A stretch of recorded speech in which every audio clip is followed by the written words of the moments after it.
അനന്തം വാസുകിം ശേഷം പത്മനാഭം ച കമ്പലം ശങ്കപാലം ധൃതരാഷ്ട്രം തക്ഷകം കാളിയം തദാ.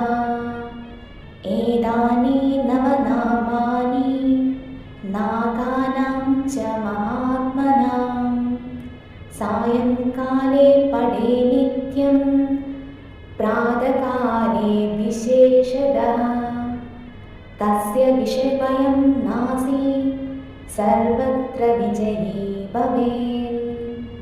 ശ്ലോകത്തിൻ്റെ അർത്ഥം: അനന്തൻ, വാസുകി, ശേഷൻ, പത്മനാഭൻ, കമ്പലൻ, ശങ്കപാലൻ, ധൃതരാഷ്ട്രൻ, തക്ഷകൻ, കാളിയൻ എന്നീ 9 മഹാസർപ്പങ്ങളുടെ പേരുകൾ ദിവസവും വൈകുന്നേരവും വിശേഷിച്ച് പ്രഭാതത്തിലും ഭക്തിയോടെ ചൊല്ലുന്നവർക്ക് വിഷഭയം ഉണ്ടാവുകയില്ല.